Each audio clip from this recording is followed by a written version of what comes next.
కేసీఆర్ గారు ఎమ్మెల్యేల మంత్రుల జీతాలు బంద్ పెట్టిండు, రైతులకు మాత్రం రైతు బంధే చూపించిండు కేసీఆర్.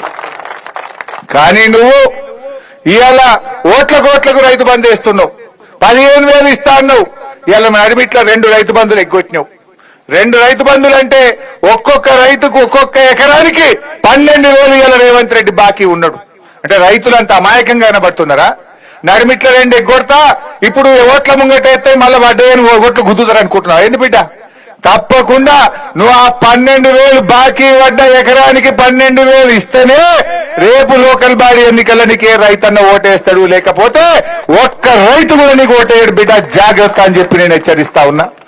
అంటే ఆయనకే తెలివి ఉందనుకుంటుండు, అతి తెలివి చూపిస్తున్నాడు. నడిమిట్ల 2 ఎగ్గొట్టిండు, ఇప్పుడు ఒక్కసారి ఎత్తగా నాకు మళ్ళా పడతాయి ఓట్లు అనుకుంటుండు. రైతుల్ని మనం చైతన్యపరచాల్సినటువంటి అవసరం ఉంది. అదే విధంగా రుణమాఫీ అన్నాడు. మీరందరూ చూసిండు, 7 రూపాయలు అమ్మవారి మీద ఒట్టు పెట్టిండు, యాదగిరి లక్ష్మీ నరసింహస్వామి మీద ఒట్టు పెట్టిండు, మన మెదక్ చర్చి మీద ఒట్టు పెట్టిండు. 15 ఆగస్టు లోపల రుణమాఫీ చేస్తా అన్నాడు. అయిందా రుణమాఫీ? ఇలా రుణమాఫీ కాని వాళ్ళు శైలావట్టుగా ఇలా సగం మందికి రుణమాఫీ కాలే. నీకు కూడా కాలేదా? మా ప్రభాకర్ కూడా కాలేదట. అయితే ఇవాళ చెప్పింది ఏంది ఆ రోజు? ఒక్క ఏడాది కడుపు కట్టుకుంటే 42,000 కోట్లు వస్తాయి, ఒక్క ఏడాది కడుపు కట్టుకుంటా 42,000 కోట్ల రుణమాఫీ చేస్తా అన్నాడా? మరి ఇప్పుడు చేసింది ఎంత? చేసింది 40 పైసలు, ఎగబెట్టింది 60 పైసలు. 20,000 చేసినా అంటుండు, కానీ రైతులకు పడ్డది 15,000-16,000 కూడా దాటలే. చెప్పిందేమో 41,000 42,000 కోట్లు, పడ్డాయేమో 15,000-16,000 కోట్లు. అంటే ఇప్పుడు రేవంత్ రెడ్డిని అడుగుతున్నా, నువ్వు కడుపు కట్టుకోలేదా? మరి ఎందుకు రైతులకు పూర్తి రుణమాఫీ చేయలేదో సమాధానం చెప్పాలి. అసలు నువ్వు ముఖ్యమంత్రివా? ఆ కుర్చీ ఇజ్జత్ చేయబట్టివి. ఏం చెప్పిండు? మీరు టీవీలో చూసిండు, 2 లక్షల మీద ఉన్న వాళ్ళు కట్టుర్రి, నేను క్షణంలో వేసి పారెత్త పైసలు. ఒకటే క్షణం 2 లక్షల మీది కట్టుర్రి, మీరు కట్టంగానే మీ మీది రుణం 2 లక్షలు మాఫీ చేస్తా అన్నాడా లేదా? టీవీలలో చూసిందా లేదా మీరు? పాపం ఆయన మాట నమ్మి, ముఖ్యమంత్రి కదా అని నమ్మి 3 రూపాయల మిత్తికి తెచ్చి బ్యాంకులో 2 లక్షల మీద ఉన్న అప్పు కడితే ఇటు మిత్తి మీద పడ్డది, కొత్త అప్పు మీద పడ్డది, పాత అప్పు మాఫీ కాలే. ఇలా చాలా మంది రైతులు లబో దిబో అంటున్నటువంటి పరిస్థితి. 2 లక్షల లోపు కాలే చాలా మందికి, 2 లక్షల మీద వాళ్ళకైతే అసలే కాలే. అంటే రుణమాఫీ అని రైతుల్ని నిండా ముంచింది ఇలా కాంగ్రెస్ పార్టీ. రుణమాఫీ చేయకపోతివి, రైతు బంధు వేయకపోతివి, రైతు బీమా అది కూడా బంద్ పెట్టిండు. ఇప్పుడు కేసీఆర్ ఉండగా ఓ భరోసా ఇచ్చిండు. ఏ రైతన్న దురదృష్టం వల్ల అదృష్టం బాగలేక ఏ కారణం చేత చనిపోయినా దినవారాలు కూడా జరగక ముందే 5 లక్షల రూపాయలు ఆ తల్లి అకౌంట్ లో వేసి ఆ కుటుంబానికి అండగా నిలబడ్డాడు కేసీఆర్. ఇవాళ రేవంత్ రెడ్డి వచ్చి ఇప్పుడు 6 నెలలకేది రైతు బీమా పైసలు ఎల్ఐసి గట్టలే, ఇవాళ వేలాది మంది రైతులకు రైతు బీమా డబ్బులు పడతలేవు. అంటే ఇలా మార్పు అన్నది ఏందయ్యా మార్పు? రైతు బీమా ఎగబెట్టుడు, రైతు బంధు ఎగబెట్టుడు, రుణమాఫీ ఎగబెట్టుడు, ఇదేనా కాంగ్రెస్ పార్టీ తెచ్చిన మార్పు? ఇలా ఏం మార్పు తెచ్చిండ్రు అని నేను అడుగుతా ఉన్నా. పంటల బీమా అన్నాడు, అరే అసెంబ్లీలో చెప్పింది కూడా అబద్ధమే ఆడతాడు. అంతేగాని దేవుని మీద ఒట్టు పెట్టి మాట తప్పినోనికి అసెంబ్లీలో లెక్కన? దేవుని మీదనే యాదగిరిగుట్ట లక్ష్మీ నరసింహస్వామి చాలా పవర్ఫుల్, ఆయన మీద ఒట్టు పెట్టి మాట తప్పినోనికి అసెంబ్లీ కంటే ఓ లెక్కన? అసెంబ్లీలో చెప్పిండు 2 సార్లు. ఏం చెప్పిండు? బడ్జెట్ ప్రసంగంలో చెప్పిండ్రు, ఈ సంవత్సరం నుంచి రైతులు 1 రూపాయి చెల్లించకుండా పంటల బీమా అమలు చేస్తా అన్నాడు. చెప్పి ఏడాది అయిపోయాయి, ఒక్క రైతుకు అమలు చేసింది లేదు, ఎవరికి 1 రూపాయి వచ్చింది లేదు. పోయిన బడ్జెట్ సెషన్ లో అన్నాడు, మార్చి 31 వరకు యాసంగి పంట రైతు బంధు అందరికి వేసేస్తా అన్నాడు అసెంబ్లీలో. మార్చి వాయే ఇప్పుడు జూలైకి వచ్చే ఆ యాసంగి గోవింద అయిపోయింది. అంటే ఈయన దేవుని మీద ఒట్టు పెట్టి మాట తప్పుతాడు, అసెంబ్లీ మీద ఎల్లవో చెప్పి మాట తప్పుతాడు, ఎలక్షన్ల ముందు చెప్పి మాట తప్పుతాడు. అవేంటి గ్యారంటీ కార్డులు ఇచ్చిర్రు, బాండ్ పేపర్లు రాసిచ్చి మాట తప్పుతాడు. అబద్ధాల ముఖ్యమంత్రిన ఒక్కటి కూడా నిజం మాట్లాడే పరిస్థితి లేదు. రైతు బీమా ఉత్తదే, పంటల బీమా ఉత్తదే, రుణమాఫీ ఉత్తదే, రైతు బంధుకు రామ్.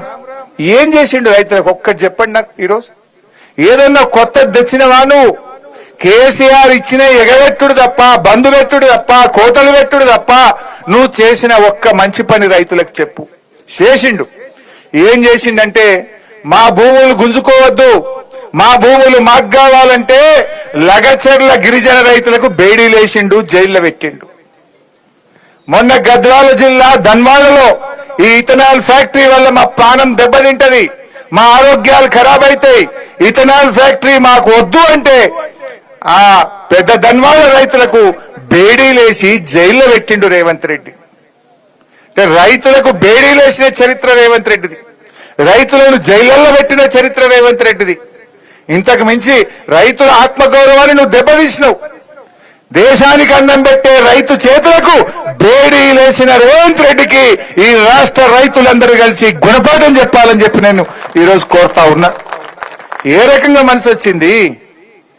మా భూములు లాక్కోవద్దు అంటే లంబాడి రైతులకు బేడీలేస్తావా?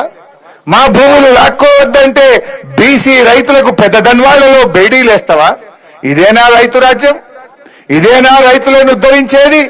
ఇవాళ దీనికి సమాధానం చెప్పాల్సిన అవసరం ఉంది. రాష్ట్రంలో ఏం రాజ్యం నడుస్తుందంటే రైతు రాజ్యం అంటే రేవంత్ రెడ్డి. నాయన రేవంత్ రెడ్డి రాష్ట్రంలో నడుస్తున్నది కేడీల రాజ్యం, బేడీల రాజ్యం నడుస్తుంది. రైతు రాజ్యం కేసీఆర్ జమాన్లో నడిచింది. అంతెందుకే, సింపుల్ ఒక ముచ్చట చెప్తా. 10 ఏళ్లు కేసీఆర్ ఉన్నప్పుడు ఇదే జిన్నారం మండలంలో అరే ఎవరైనా భూమి అమ్ముతారా అని మన చుట్టూ తిరిగిరు. 2 కోట్లకి ఇస్తాం, 3 కోట్లు ఇస్తాం అన్నాడు. అరే ఇంట్లో బిడ్డ పెన్లు ఉన్నాయి తీసుకో అంటే వద్దుపో అని వాడంటుండు. కూడా నత్తుండ ఇటు మొఖాన ఒక్కడన్నా ఇంట్లో ఆపద పడ్డదో, బిడ్డ లగ్గం పెట్టుకున్నామో, దవాఖానలో పడ్డామో, పిల్లల చదువులకు పైసలు అవసరం ఉన్నాయో 10 గుంటలు అమ్ముతారా అంటే ఎవడన్నా కొంటుండా? మరి దీన్ని బట్టి ఇప్పుడు రైతు పట్టారా పెరిగిందా తగ్గిందా? కేసీఆర్ ఉన్నప్పుడేమో రోజు ఆకాశం దిక్కు చూసింది అది, రేవంత్ రెడ్డి రాగానే భూమికి చూస్తుంది అది. డామ్ అన్నది రియల్ ఎస్టేట్ అన్నదా లేదా? అంటే రైతు పతారా ఖతం చేసిండి రేవంత్ రెడ్డి. కేసీఆర్ ఉన్నప్పుడేమో రైతు బంధు పక్కా, కరెంటు పక్కా, రైతు బీమా పక్కా, పండిన పంటంతా కొనేది పక్కా. ఇది ఒక రైతుకు ఒక ధైర్యం, ఒక భరోసా ఉండే. రేవంత్ రెడ్డి వచ్చాక అంత ఆగమాగం, హైడ్రా గీట్రా ఎన్నో కొత్త కథలు పెట్టి కోతలు పెట్టే వరకు డామ్ అన్నది. ఆగమ కాలేదా? ఏం ఉద్ధరించిన? నువ్వు చేసిన ఒక్క మంచి పని చెప్పు. రైతులకు బేడీ వేసుడు తప్ప, రైతులను జైల్లో పెట్టుడు తప్ప, రైతులకు కోతలు పెట్టుడు తప్ప నువ్వు చేసిన మంచి పని ఏంది మిస్టర్ రేవంత్ రెడ్డి అని నేను అడుగుతా ఉన్నా. ఆయన అనుకుంటుండు ఔటర్ రింగ్ రోడ్డు లోపల ఉన్న రైతులకు 2 లక్షల మంది రైతులకు రైతు బంధు ఎగబెడితే ఏమైతుంది అనుకుంటుండు. బిడ్డ, ఈ 2 లక్షల మంది రైతులు వచ్చి రేపు ఔటర్ రింగ్ రోడ్డును మొత్తం బ్లాక్ చేస్తే నీ దిమ్మ దిగుతా, జాగ్రత్త అని చెప్పి హెచ్చరిస్తా ఉన్నాం. పటాన్ చెరువులం 22,000 మంది రైతులున్నాం. పోయి 22,000 మంది ఔటర్ రింగ్ రోడ్డు మీద కూర్చుంటే ఎంతమందిని అరెస్ట్ చేస్తాడు? ఏ జైలు పడుతుంది? నాకు ఇస్తావా ఇయ్యవా? 22,000 మందిని పోయి ఔటర్ రింగ్ రోడ్డు మీద వంట వార్పు పెట్టి నీ సంగతి ఏంటంటే దిబ్బకు దిగత్తాడు. అదిగిరాడా? రంగారెడ్డి వాళ్ళు బయలుదేరా మన సోపతికి?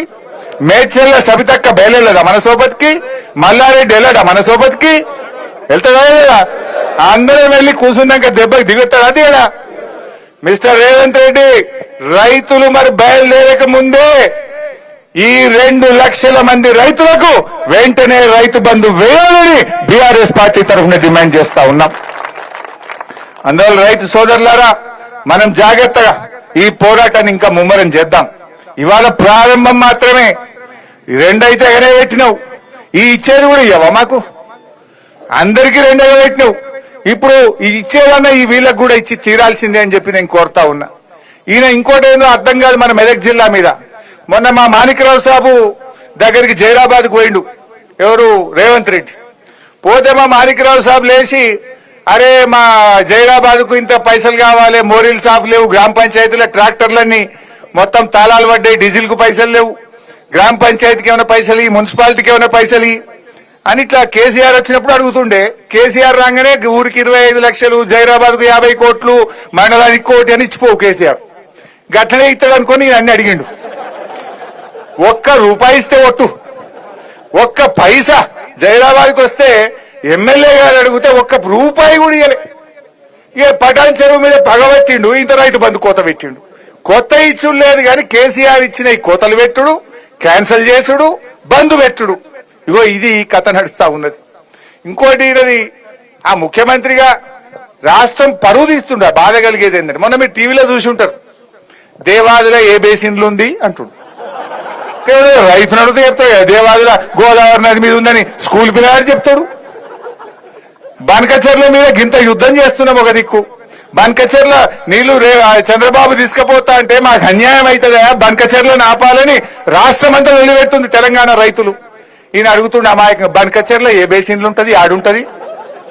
నువ్వు ఇప్పుడు 3 నెలలకెళ్ళి లొల్లి నడుస్తుంది, బనకచెర్ల ఆపాలని కొట్లాడుతుంటే ఈ రాష్ట్ర ముఖ్యమంత్రివి నీకు బనకచెర్ల యాడుందో తెలియదంటే నీ నిజాయితీ ఎంత, నీ చిత్తశుద్ధి ఎంత, ఈ రైతుల పట్ల ఈ రాష్ట్రం పట్ల నీకున్న కమిట్మెంట్ ఏందో అనుమానం కలుగుతా ఉన్నది. చూడలేదా మీరు? అట్లా నల్లమల యాడుంది అంటాడు, నేను నల్లమలలో ఉట్టినా అంటాడు, నల్లమల యాడుంటాడు అంటాడు. అంతా అదెందుకు రైతుల గురించి మొన్న ఆడికి పోయిండు, ఏది వ్యవసాయ విశ్వవిద్యాలయం పోయిండు. వ్యవసాయ విశ్వవిద్యాలయం పోయి కందులు పెసర్లు ఇలాంటి అన్ని కూడా మన వాటిని కందులు పెసర్లు ఏమంటాము మనం, పప్పు ధాన్యాలు అంటాం. ఏమంటాం? పప్పు ధాన్యాలు అంటాం. ఈ కొర్రలు రాగులు సజ్జలు వీటిని ఏమంటాం? చిరుధాన్యాలు అంటాం. మిలెట్స్ అంటాం. రేవంత్ రెడ్డి ఏమన్నాడు మొన్న, ఆడికి పోయి కందులు పెసర్లు ఇవన్నీ కూడా మిల్లెట్స్ ఇలాంటి పంటలు బాగా పండించాలి అన్నాడు. ఎవరి ముంగట అన్నాడు? పోయి ఆడ వ్యవసాయ విద్యార్థుల ముందు అన్నాడు. ఆ పిల్లలంతా ఇదేంద్రబాయ్ మిల్లెట్లు అంటే మరి నిన్నదాకా మేము రాగులు సజ్జలు కొర్రలని చదువుతామి, ఈయన వచ్చి కందులు పెసర్లు మిల్లెట్లు అంటాడు, ఇదేంద్రబాయ్ అని చేతిలో పెట్టుకున్నారు.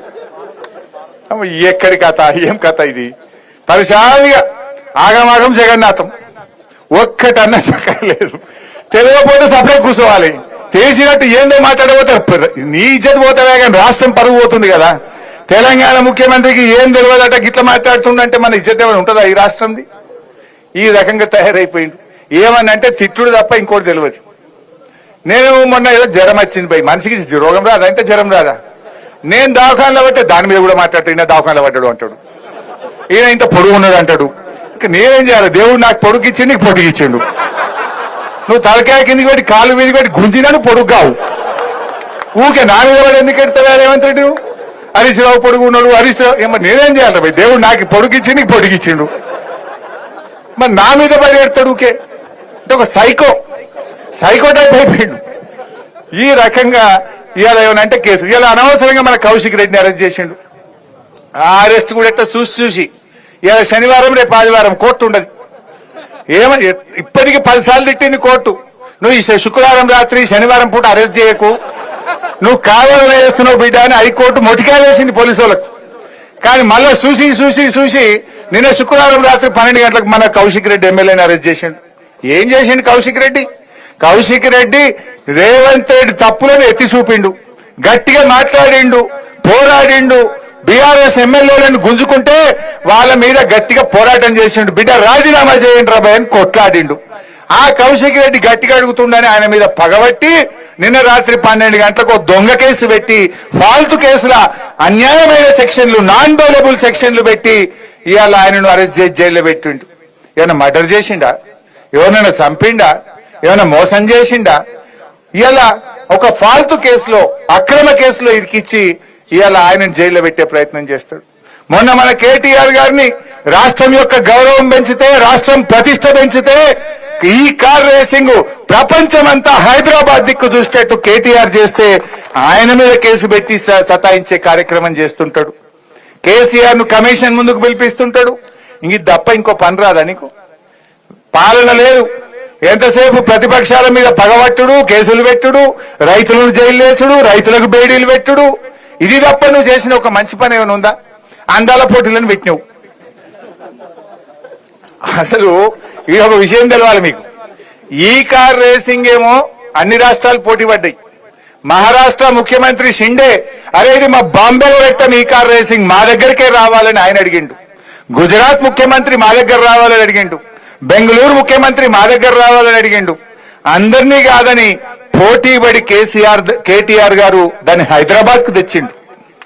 ఈ అందాల పోటీ ఎవడు మాకొద్దన్నాడు. ఇది మేం చేయమంటే మేం చేయం, మేం చేయమంటే మేం చేయమంటే ఎవరు చేయమంటే రేవంత్ రెడ్డి దిక్కైంది. దాన్ని తెచ్చి నేనేందో ఉద్ధరిస్తా అంటే మొత్తం ఇజ్జత్మానం పోయింది రాష్ట్రంది. ఏమైందో మీకు తెలుసు కదా. దాని ఏదో దాచిపెట్టుండు. దాని మీద 3 మహిళా పోలీస్ అధికారులతో కమిటీ వేసిండ్రు. సీసీ ఫుటేజ్ అంతా ఎత్తికిండ్రు. రేవంత్ రెడ్డి చుట్టూ ఉండే 2 నాయకులే ఆ మిస్ ఇంగ్లాండ్ పట్ల మిస్బిహేవ్ చేస్తే ఆమె తిట్టి పోటీలో నుంచి విరమించుకొని ఇంగ్లాండ్ కి వెళ్లిపోవడం. ఈ రాష్ట్రం పరువు తీసిండు రేవంత్ రెడ్డి, దేశం పరువు తీసిండు ఇవాళ రేవంత్ రెడ్డి గారు. నువ్వు చేసిన ఉద్దారకం ఏంటంటే ఇజ్జత్ తీసుడు తప్ప చేసింది ఏం లేదు. మిల్లెట్స్ కు పప్పు ధాన్యాలకు తేడా తెలియదు, దేవాదుల ఏ బేసిన్ లో ఉందో తెలియదు, అందాల పోటీలు పెట్టి ఇట్లా ఇజ్జత్ తీస్తేవి. ఏంది నువ్వు చేసింది? ఇవన్నీ కూడా మనకు తెలుస్తలేవా? కానీ ఇలా ఒక్కటి మాత్రం అర్థమైంది. నిన్న మొన్న ఈ రాష్ట్రంలో ఏ సర్వేలు చూసినా కూడా అందరూ మళ్ళా కేసీఆర్ రావాలి, గాయననే మంచిగున్నాడు అనేటువంటి మాట వచ్చింది. రేవంత్ రెడ్డి కూడా చెప్పకనే చెప్తాడు. నిన్న ఢిల్లీలో ఏదో చిట్ చాట్ పెట్టిండు. అందులో అంటాడు, బీఆర్ఎస్ ఎక్కడుంది భయ్ అంటాడు. బీఆర్ఎస్ పైన అయిపోయింది అంటాడు. బీఆర్ఎస్ లేనే లేదు అంటాడు. కానీ కళ్ళు మూస్తే కేసీఆర్ అధికత్తాడు, కళ్ళు తెరిస్తే కేసీఆర్ అధికత్తాడు. అసలు రేవంత్ రెడ్డి మైకి ముంగ నిలబడితే కేసీఆర్ ముచ్చట తీయకుండా ఉపన్యాసం ఉంటుందా? బీఆర్ఎస్ లో దలవకుండా ఆయన మాట